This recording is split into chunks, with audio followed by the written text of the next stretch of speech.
Okay, let's unpack this. We're diving deep today into, well, the absolute bleeding edge of display tech.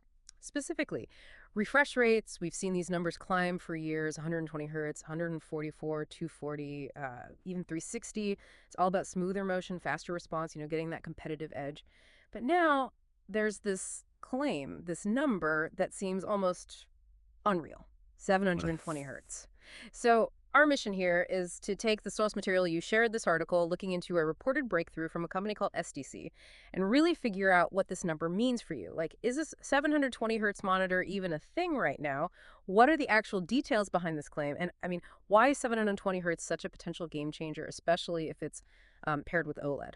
Yeah, it's the jump itself that's pretty staggering, isn't it? If you look at the market today, sure, we have high refresh rates, some even pushing past 500 hertz. But 720 hertz, that's just, well, it's unheard of in anything you can actually buy. It's way out there in theoretical land, far beyond what's currently available. Which is why, as our source points out, this specific report, if it's actually true, would be like pushing the absolute limits of display speed. Okay, so let's set the stage a bit more then. You said 720 hertz is unheard of. Is it even, realistic for a monitor right now? What's the actual state of play before this potential disruption? Well, based on the source, the short answer is no, not currently available. Zero monitors on the market support 720 hertz today.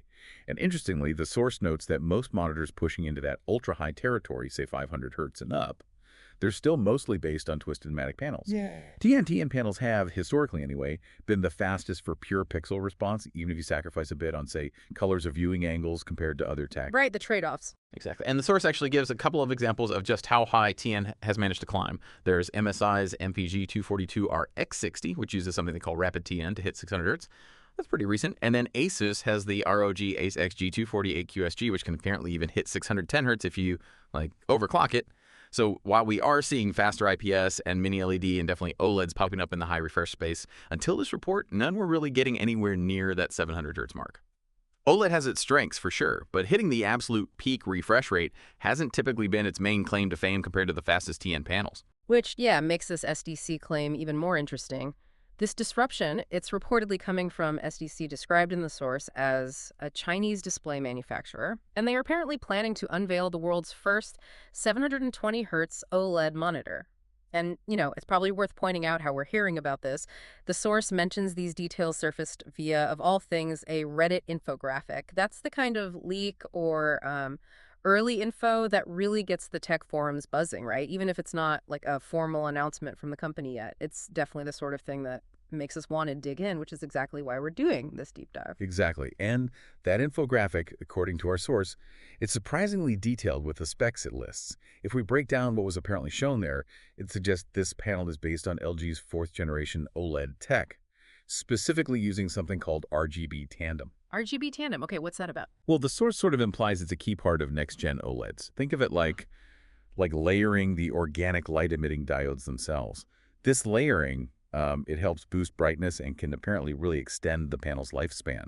Both pretty critical things for high-performance displays, especially monitors, Makes sense. Better brightness lasts longer. Got it. Yeah. What else did the infographic mention? Okay, so reported screen size, 26.5 inches, resolution, 2 of 560 by 1440. That's 1440p, which is interesting, right? It's not the super demanding 4K, but it's that really popular sweet spot for gamers.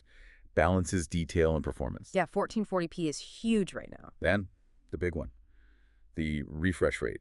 The infographic apparently says it's adjustable typical these days, ranging from 540 hertz up to that headline 720 hertz. Yeah. That range itself is just, wow, quite a leap. 540 to 720 hertz. Crazy. And the response time. Reportedly, 0.03 milliseconds, which is just, that's where OLED really shines, isn't it?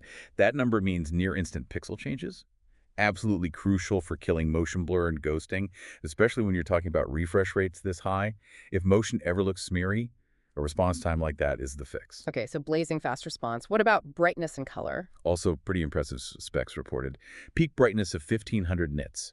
And a nit, remember, is just a measure of how bright the screen gets. 1500 is very bright for an OLED monitor. Suggests really strong HDR performance. And that's backed up by the VISA Display HDR True Black 500 certification the source mentions. That means, truly deep blacks next to those bright highlights. Classic OLED strength. It also claims 99.5% DCI-P3 color gamut coverage. So expect potentially very vibrant and accurate colors. Wide range. Then how would you even connect something running that fast? Good question. The source lists HDMI 2.1 and DisplayPort 1.4, pushing 1440p at 720 Hz. That needs a ton of data bandwidth. It would almost certainly rely on something like display stream compression or DSC over those connections. Right, DSC. Makes sense. And then there's the build. The source mentions narrow bezels, pretty standard now, but also a CNC machined aluminum structure, which sounds fancy, but the source notes it's also practical, helps with heat dissipation, which is going to be vital for keeping a cutting-edge panel and controller cool and running well. Good point. Heat is always a factor with high performance. Definitely. And lifespan. They quoted 30,000 hours. The source did the math. It's about 3.4 years if you ran it 204/7. Non-stop. Wow. Okay, that is a seriously packed spec sheet, especially coming from just an infographic, right? But let's maybe pump the brakes a bit. Given this is from Reddit, not a formal launch, how should we think about the potential market impact? If this does turn out to be real, what does the source expect happens next? Well, the source anticipates that if this monitor actually hits the market, it would almost certainly trigger a big response from the other major players. Companies like Asus, MSI, LG, others mentioned in the source. They'd likely speed up their own development. They'd want to release similar monitors to compete. An arms race, basically. Kind of, yeah. Yeah. It's just how the industry works, right? Pushing one boundary forces everyone else to try and catch up. It really shows manufacturers exploring, maybe testing, the absolute technical limits of what OLED can do right now. However, the source also brings up a really significant practical hurdle, something that directly affects you, the potential user. And that's actually using that 720 Hz refresh rate at 1440p. To get the full benefit, your graphics card has to pump out 720 frames every single second. Yeah, that sounds demanding. Extremely. The source points out that this kind of performance would challenge even the absolute best GPUs available today.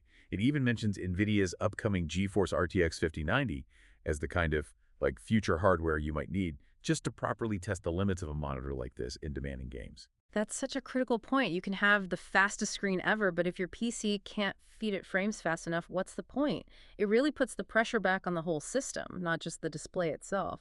So yeah, while the monitor might hit the number, you, the listener, might need next-gen, top-tier, probably very expensive hardware to actually see that speed in real-world use. It really does make you wonder if the displays are getting way ahead of the GPUs needed to drive them. It certainly feels like it at this extreme end, yeah.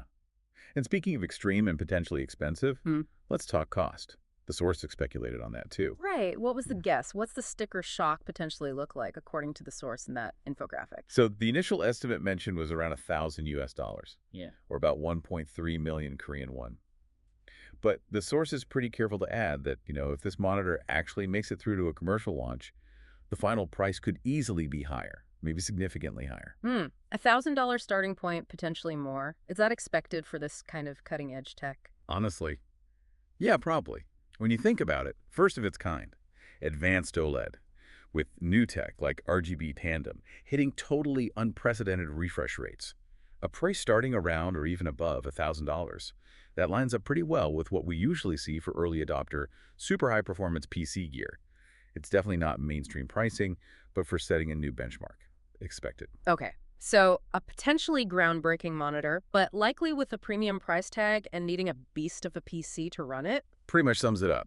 So just to wrap this section, the source's main takeaway here is that if this monitor is actually commercialized, if it becomes something you can buy, it really would mark a significant new milestone for display tech, pushing OLED refresh rates further than we've ever seen. It really is pretty incredible to even think about 720 Hz monitors becoming real, especially on OLED, with those great response times and blacks we talked about. We've unpacked the SDC claim, looked at those specs from the Reddit leak, and importantly, touched on the big challenges like needing a monster GPU. Yeah, this whole story, it's sparked by just one infographic popping up online. It really captures that relentless drive for higher performance in displays. It's always faster, smoother, more, and forces us to think beyond just the screen itself, right? It's the whole ecosystem needed to support these speeds, the connection standards, the graphics power in your PC. So maybe something to think about is this potential 720 Hz monitor, it shows how fast display tech is moving. What does this constant push for speed, for higher numbers, actually mean for how you use technology every day? It's just like niche numbers for the absolute top-end enthusiast? Or does it hint at a future where maybe incredibly smooth, fast visuals become the norm for everyone? It's definitely something interesting to mull over as the screen in front of you just keeps getting faster and faster.